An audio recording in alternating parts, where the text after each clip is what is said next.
오늘 본문에 나오고 있는 아이도벨 아주 똑똑한 모사입니다. 바로 전단락을 보면 압살롬에게 다윗 왕의 후궁들과 더불어 동침할 것을 제안합니다. 이것은 고대 근동 지방의 관습으로 전쟁에서 승리한 왕만이 행할 수 있는 일이었습니다. 아주 세속적인 방법이고 이방인들의 풍습이었죠. 하나님의 백성으로 하지 말아야 할 아주 극악무도한 행동입니다. 하지만 압살롬은 이 계략을 받아들이고 아버지의 후궁들과 동침하게 됩니다. 왜 그랬을까요?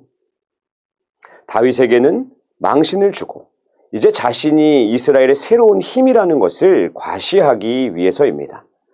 아이도벨의 이 계략은 매우 성공적이었습니다.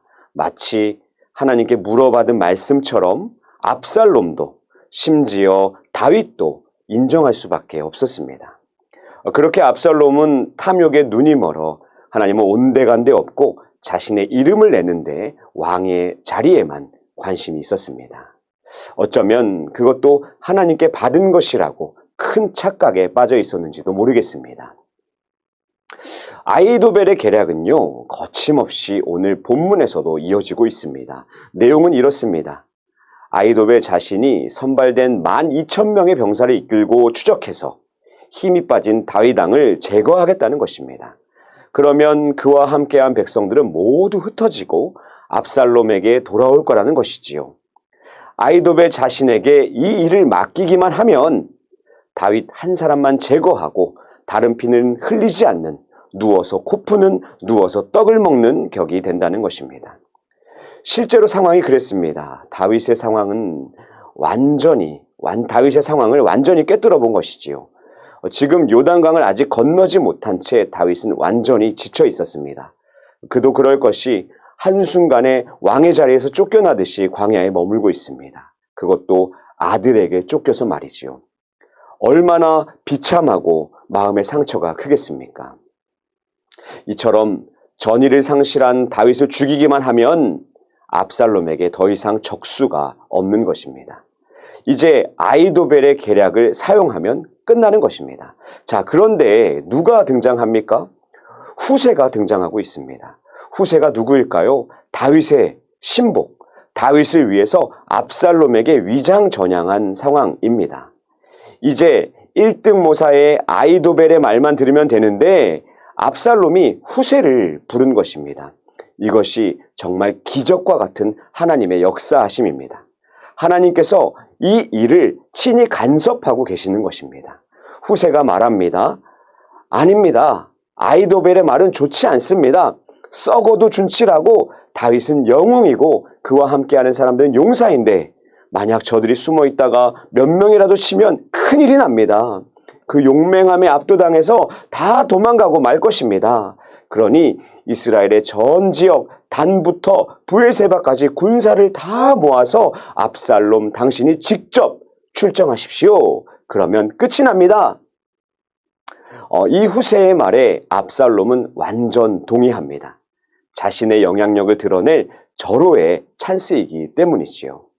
이 계략이면 군대에게도 백성에게도 인정을 받을 수 있는 것입니다.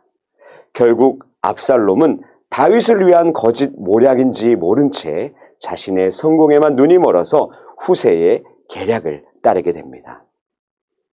사랑하는 성도님들, 이렇게 될 수밖에 없는 이유는요, 하나님께서 압살롬에게 화를 내리시려고 작정하셨기 때문입니다.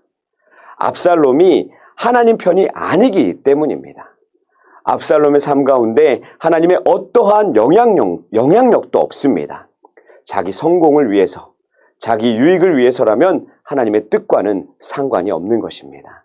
이 나라의 왕이 되겠다는 관심에만 매몰되어서 결국 스스로 하나님 편이 되기를 거절한 것이지요. 하나님을 도구 삼아서 자신의 유익에만 눈이 멀었기 때문입니다. 오늘 말씀 가운데 깨닫기 원하는 것은요, 우리의 가정이, 우리의 모습이 압살롬과 같은 모습은 없는지 점검하기를 원합니다. 나는 세상 방식대로 살면서 그저 막연하게 하나님이 내 편인 것처럼 살아가지 않기를 원합니다. 나의 성공보다, 나의 유익보다 하나님의 뜻이 먼저 되기를 원합니다. 또한 한 가지 깨닫기 원하는 것은요, 지금 다윗의 환경은 모든 것이 고립된 광야라는 것입니다. 그러나 그때에도 하나님은 오늘 본문과 같이 일하고 계시다는 사실입니다. 혹시 광야와 같은 시간을 보내고 계시는 가정이 계신지요?